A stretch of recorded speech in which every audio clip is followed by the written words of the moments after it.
Welcome to AM Best Audio.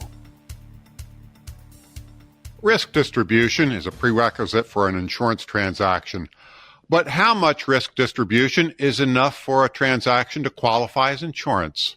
I'm John Weber for Best Review Magazine, and I'm speaking today to Derek Freihaut, Principal and Consulting Actuary at Pinnacle Actuarial Resources. Derek, so glad you could join us today. Thanks, John. Glad to be here. Derek, can you briefly describe expected adverse deviation, or EAD, as developed by Pinnacle? Yes. The expected adverse deviation, or EAD, is the average amount of loss that an insurance company will incur in excess of their expected losses. We typically divide that value by expected losses to produce an EAD ratio. That is the actuarial definition, but importantly, the EAD ratio is a simple measurement of the diversification of an insurance company's exposures.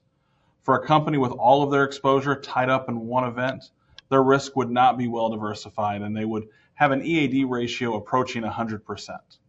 For a large insurance company with thousands of exposures and regular steady claim activity, their EAD ratio would reflect how well their risk is diversified and would be closer to 0%.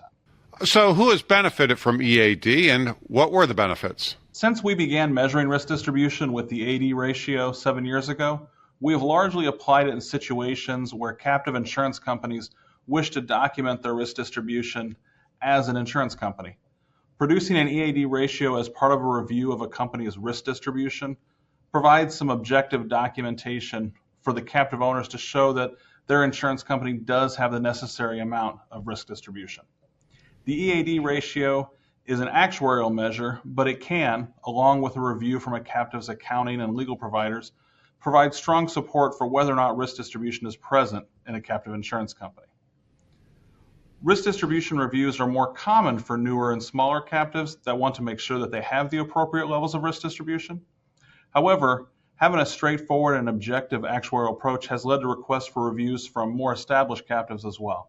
A larger or more established captive may already be confident in their level of risk distribution, but the availability and ease of developing an EAD ratio makes adding the extra documentation worthwhile. Derek, do you find that EAD is easy to communicate with people who have no connection to actuarial science? When we worked on developing a metric to measure risk distribution, we started by laying several key criteria out for any approach we developed. Two critical criteria were transparency and accessibility. Any metric we developed needed to be explainable so that any user would understand what they are seeing. It is also important that users and other professionals reviewing the metric calculation could see all of the assumptions and know that there was no manipulation of the results. In our review of several potential metrics, we felt that the EAD ratio performed incredibly well for being easy to explain and to understand. In the numerous engagements we have utilized the EAD ratio in, it has been well received and seen as an intuitive measure of an insurance company's risk distribution. So how has Pinnacle put what it's learned about the benefits of EAD into use with clients? Beyond determining the presence of risk distribution and providing documentation, we have found the EAD ratio to be helpful when captive owners are making coverage decisions for their captive. Whether it is initially starting a new captive, considering new coverages, or considering offering higher limits, a review of the captive insurance company's EAD ratio under various options can help owners better understand the level of risk involved with the new exposures being considered. It probably seems intuitive that adding a significant amount of deductible reimbursement exposure is less risky than choosing to insure whole properties on the coast in Florida, but it isn't clear how much more or less risky each opportunity is for the company.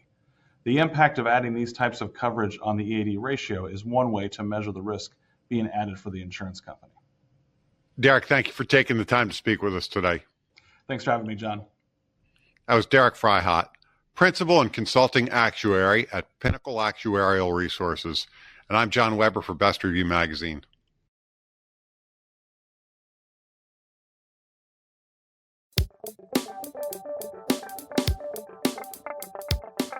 Looking to get the full attention of the insurance industry? We have the platforms that will do just that. Whether it be AM Best TV, AM Best Audio, Best Review Magazine, or Best Day. Find out more by calling AM Best Advertising Sales at 908-439-2200, extension 5399, and have a great day.